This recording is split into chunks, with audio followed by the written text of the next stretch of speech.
안녕하십니까. 신인경의 국방TV 데일리 디펜스입니다. 오늘은 화나는 이야기 하나 하겠습니다. 화나는 이야기입니다. 천안함 폭침을 잊자고? 이게 국방장관이 할 소리입니까? 국방장관이 이런 소리를 했습니다. 정말 충격적인 그런 내용인데요. 한번 같이 들어보시겠습니다. 어제 신년기획을 해가지고 KBS 신년기획 한반도의 미래를 묻다라는 그 신년 특집 프로를 했는데 토론 프로였어요. 거기에 강경화 외교부 장관, 그리고 이제 정경두 국방부 장관, 통일부 장관, 조명균 이렇게 해서 3명의 외교 안보 통일 분야의 장관을 출연시켜서 이제 그 특집 방송을 했습니다. 토론회를 했어요. 장관을 3명이나 출연시키는 거 굉장히 이례적인 일인데, 그만큼 정부에서 그 남북 관계에 어떤 그 굉장히 포커스를 맞추고 있다라는 것을 알 수가 있죠. 거기에서 이제 여러 가지 이야기를 했는데, 그 중에서 정경두 장관이 이런 말을 했습니다. 자, 한번 보시겠습니다. 과거의 그런 부분, 그게 바로 이제 천안함 폭침, 연평도 포격 도발 이야기죠. 과거의 그런 부분에 대해 분명히 우리도 생각을 하고 있는 부분이 있지만, 앞으로 잘 될 수 있도록 한다는 차원에서 일부 우리가 이해를 하면서 미래를 위해서 나가야 될 부분이 있다고 생각한다. 여러 가지 생각이 공존하는데 민감한 부분이다. 과거에 머무르지 말고 앞으로 나가야 한다는 차원에서 말한 것이다. 이렇게 이야기를 했습니다. 국방부 장관이 천안함 폭침, 연평도 포격 도발로 인해서 남북관계 개선, 오이사 조치의 어떤 그 시발점이 됐던 이런 부분에 대해서 그 오이사 조치가 해결이 되어야 개성공단 그리고 금강산 관광 이런 것들이 이제 시작을 할 수가 있죠. 물론 미국의 또 유엔의 대북 제재가 해제가 되어야 되지만 우리 국내적으로는 오이사 조치가 해결이 돼야 됩니다. 그런데 그 오이사 조치 해결 부분에 대해서 왜 국방부 장관이 이런 이야기를 하냐 이겁니다. 국방부 장관이 천안함 폭침을 통해서 자기는 공군 출신이지만 아무튼 이 자기의 부하들인 이 해군 장병 46명이 수장을 당했습니다. 연평도 포격 도발을 통해서 또 자기 해병대지만 어쨌든 자기의 부하가 2명이 죽었습니다. 그리고 민간인 2명이 부대에 일을 하러 왔다가 또 죽었습니다. 그런 것들을 잊자고 이야기를 하는 이 사람이 과연 국방부 장관이냐? 저는 경악을 금치 않을 수가 없습니다. 과거에 머무르지 말자라고 이야기하는데 이 국방부의 이 이중적인 행태가 얼마나 가증스럽냐를 한번 보시겠습니다. 제가 저번에도 말씀을 드렸지만 제가 지난번에 채널A 출연 정지를 당했다라고 했던 것이 바로 이 내용 아니겠습니까? 국방부가 북한을 적대적으로 하지 않고 지금 그 적대의 칼날을 일본 쪽으로 계속 돌리고 있다. 교육을, 정훈 교육을 그런 식으로 시행을 하고 있다. 그런 식으로 홍보를 하고 있다. 라고 말씀을 드렸었고, 그로 인해서 제가 방송 출연 정지를 당했었습니다. 그런 것들을 제가 지난번에 동영상을 통해서 보여드렸죠. 지금 올해 여러분 지금 올해 그 2019년 시작한 지 며칠 안 되지만 굉장히 많이 들어보신 단어가 있을 겁니다.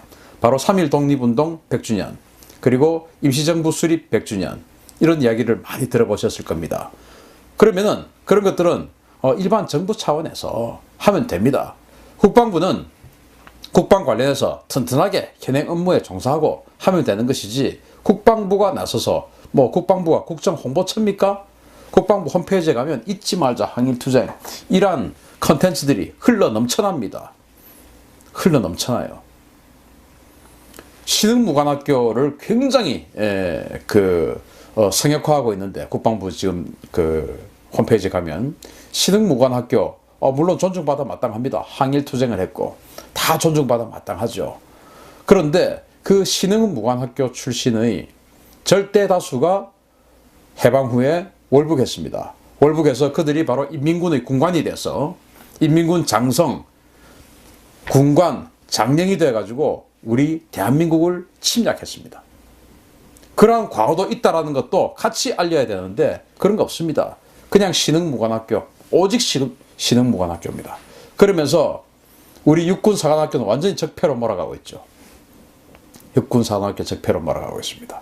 이게 지금 국방부가 벌이고 있는 일 중에 하나인데, 그러면서 항일투쟁은 이렇게 잊지 말자라고 하면서 미래를 위해서 천안함 폭침, 지금 보십시오.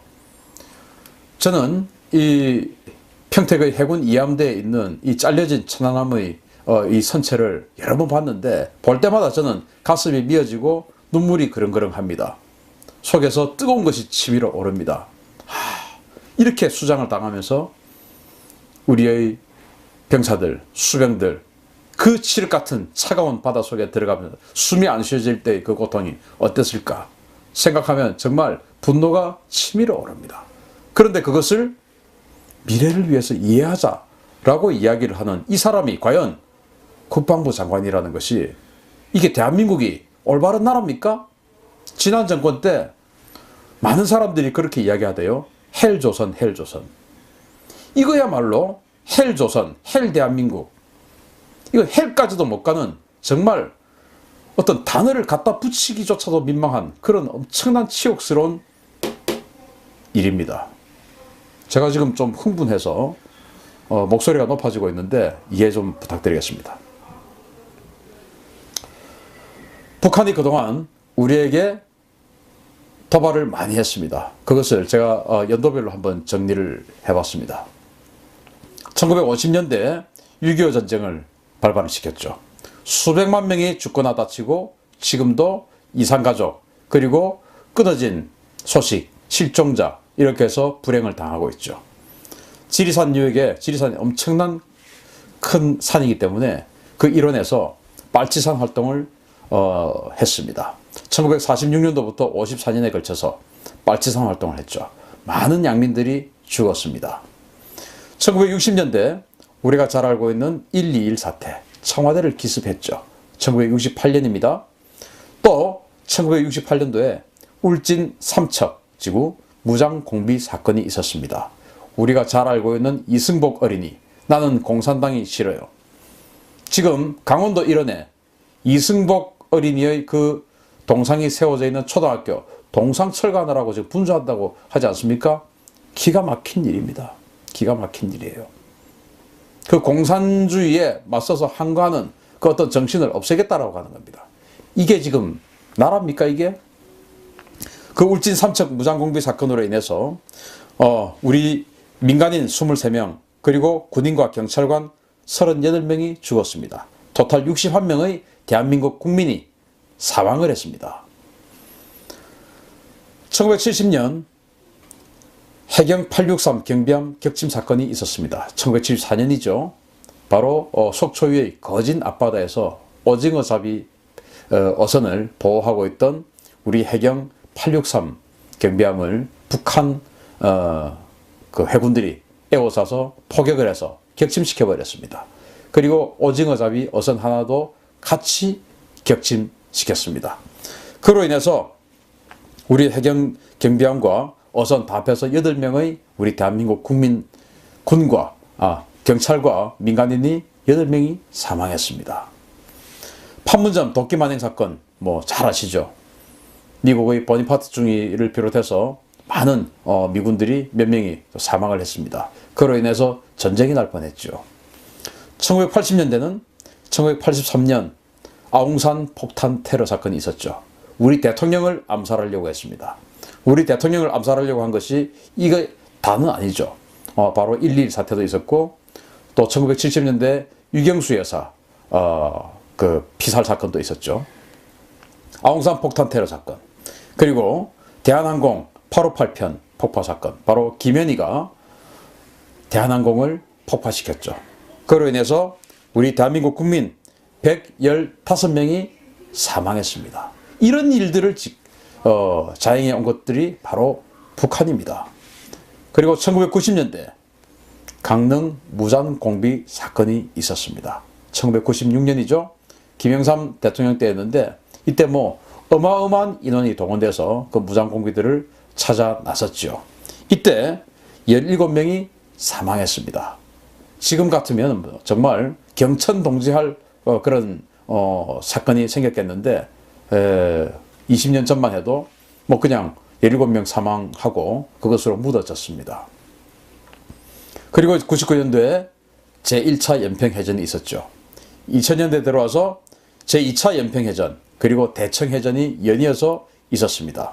특히 2002년의 제2차 연평해전은 우리가 월드컵, 한일 월드컵 개최라는 정말 이 국가적인 또 세계적인 축제를 벌이고 있는 그 와중에 바로 우리가 터키와 한국과 터키가 대구에서 월드컵 3, 4위전을 하는 그날이었습니다. 6월 29일이었죠. 그날 북한이 우리 경비정 참수리 357을 선제 공격해서 격침시켜버렸습니다. 영화도 보셨죠? 그리고 이제 2000년대 바로 오이사 조치의 시발점이 된 박광자 씨, 금강산에 관광하러 갔던 박광자 씨 피살 사건 저격을 했습니다. 피살 사건이 있었습니다. 2010년도에 역시 2010년 3월 천안함 폭침으로 인해서 46명의 우리 장병과 또 그 시신을 수습하던 한주호 준이 해서 47명이 사망했습니다. 연평도 포격도발 2010년 그해 11월이죠. 그로 인해서 수많은 연평도의 가옥들 잿더미가 되면서 그 연평도의 해병 연평부대 2명의 장병들 사망했죠. 그리고 그 내부에서 연평부대에서 작업을 하고 있던 또 2명의 민간인 인부들이 사망했습니다. 그렇게 북한은 정전협정 위반을 40만 회 이상을 했습니다. 대남 도발을 3000회 이상을 했습니다. 그러면서 북한은 한결같이 우리는 잘못 없다 이렇게 이야기하고 있습니다. 이 천안함 연평도 포격도발의 주역이었던 김영철이 방북했을 때 우리 정부는 어떻게 했습니까? 따뜻하게 맞아줬습니다. 따뜻하게 맞아줬습니다. 그리고 극진하게 환대했습니다. 그때도 국민들은 분노를 했지만 남북관계 개선을 위해서 참았습니다. 그런데 우리 국방부 장관이 있자라고 이야기하는 거 이거에 대해서 큰 이슈가 되지 못하고 지나간다. 이거는 우리 국민이 문제인 것입니다. 어떻게 이런 사람을 가만 놔둡니까?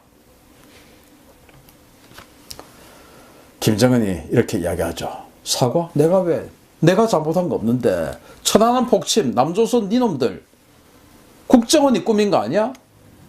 연평도 포격도발 웃기지 마. 그거 우리 해역으로 우리 서해 경비선으로 경비계선으로 너희 놈들이 포탄 쏘니까 내가 참지 못하고 우리 영역으로 포탄 쏘니까 내가 대응 사격한 거야 라고 이야기하는 게 김정은이고 북한입니다. 거기에 동조를 해주자고요? 우리 국방부 장관이? 이게 말이 됩니까? 이거에 대해서 왜 지금 세상이 이렇게 조용합니까? 국방부 장관 탄핵해야 되는 거 아닙니까? 이 정도면? 이 김정은의 국방부 장관입니까? 인민무력부장의 차관복급 정도 되는 사람입니까? 인민무력부장도 안 되겠죠? 무슨 인민무력부장 따까리입니까 지금? 세계는 선진국도 있고 선진국은 아니지만 군사 강국이 있습니다. 어떻게 해서 선진국이 되고 어떻게 해서 세계 최강대국이 되고 경제력은 좀 약하지만 군사적으로 세계 최강의 능력을 가지면서 또 대우를 받고 있는 나라들 어떤 나라들인지 한번 보겠습니다. 왜 그렇지 한번 보겠습니다. 여기요. 아프가니스탄에서 전사한 미군 장병들이 본국으로 유해가 들어옵니다. 버락 오바마 대통령이 심양에 군 공항으로 가서 그 유해가 오는 것에 대해서 아주 정중하게 거수 경례로서 맞이하고 있습니다. 왜? 군 통수권자이기 때문에 나의 부하가 우리 국가를 지키기 위해서 이렇게 전사를 했는데 내가 그들을 따뜻하게 또 예의를 갖춰서 예우를 해야지. 이게 그로 인해서 우리 또 국민이 우리 군인들이 다시 우리 국가를 위해서 희생할 수 있지 않느냐라는 그런 명예심이 있는 겁니다. 여기 우리는 부정적으로 생각하는 사람인데요. 푸틴 러시아 대통령입니다. 비가 억수같이 쏟아지는 날입니다. 전사자 묘역에 가서 참배를 합니다. 그런데 사진은 이렇지만 이 사진 직전에 비서가 와서 비가 너무 많이 오니까 우산을 씌워줍니다. 그런데 푸틴 대통령이 우산을 치웁니다. 이들이 전사하는 그 순간은 내가 지금 비를 맞고 있는 이 순간보다 훨씬 더 처절했다. 그런데 내가 비 맞는 게 뭐라고 내가 지금 비를 피하겠느냐. 그 우산을 치웠습니다. 이러기 때문에 세계 최강대국이 됐고 경제적으로는 좀 약하지만 군사적으로 또 세계 최강대국으로서 인정받으면서 나머지 외교적으로도 인정받는 나라가 되는 것입니다. 우리 한번 보겠습니다. 정경도 국방부 장관, 천안함 사고 문제, 이제 어제 그 KBS 신년기획 내용이 오늘 이제 보도가 뜨고 있는 겁니다. 과거 머물지 말고 앞으로 가야 한다. 라고 이야기를 했다. 이제 이게 지금 보도가 나오고 있죠. 천안함 폭침, 연평도 포격담을 더 이상 거론하지 말자. 왜? 남북관계 개선해야 되는데 이것 때문에 아무것도 안 되지 않느냐. 라는 걸 왜 국방부 장관이 이야기합니까? 국방부 장관은 이런 것에 전혀 초월하고 오직 우리 군과 안보를 위해서 자기 자신을 더 앞에서 던져야죠. 제임스 매티스 국방부 장관 안 보셨습니까? 대통령과 결별합니다. 동맹을 함부로 생각하면 안 된다. 라고는 사표 던져버립니다. 그러면서 마지막 편지 보셨죠? 마지막 편지. 그게 바로 국방부 장관이 할 자세입니다. 그런데 이분은 대통령 시책에 따르기 위해서, 정부 시책에 따르기 위해서 그동안 자신이 쌓아왔던 30여 년, 40년 가까운 군인으로서의 명예를 한 방에 지금 버리고 있습니다. 물론 그때도 이런 마음 자세였는지도 모릅니다. 전 거기까지 모르니까요. 지금 보면 그랬을 수도 있다라고 생각할 수밖에 없는 것이죠. 과연 이분이 올바른 군인이었는가? 라는 것에 의문점을, 물음표를 달지 않을 수 없는 그런 어이없는 발언을 하고 있습니다. 우리가 그렇게 비난하는 송영무 전 국방부 장관도 이 말은 안 했습니다. 이 선은 넘지 않았습니다. 정경도 국방부 장관 한 방에 넘어버리네요. 이분이 경남 진주 출신이신데 제가 같이 경남 출신이라는 게 정말 우리 경남에 어떻게 이런 분이 있을 수 있냐. 치욕스럽습니다. 문재인 대통령이 이렇게 이야기하죠. 이 후보자 때 이야기입니다. 천안함 폭침 사건 자체가 새누리당 정권의 안보 무능의 산물입니다. 이렇게 인터뷰를 합니다. 천안함 폭침과 같은 이 불행한 사건을 정치적으로 이용하고 있습니다. 정치적으로 이용해서는 안 되는 사건이에요. 이 사건만은 정치적으로 이용해서는 안 되고 우리는 마음 한뜻으로 잊지 말아야 될 그런 교훈과 사건으로 우리 마음속에 용서하지는 않되, 그러나 북한과의 현실적인 어떤 교류를 위해서 마음속 한구석에 억누르고 있는 이 정도까지는 이해를 합니다. 그러나 과거 머물지 말고 용서하자, 잊어버리자. 이거는 국가를 이끌고 가는 군 통수권자 그리고 현재 국방 최고 수장으로서는 자세가 아니다. 그렇게 생각합니다.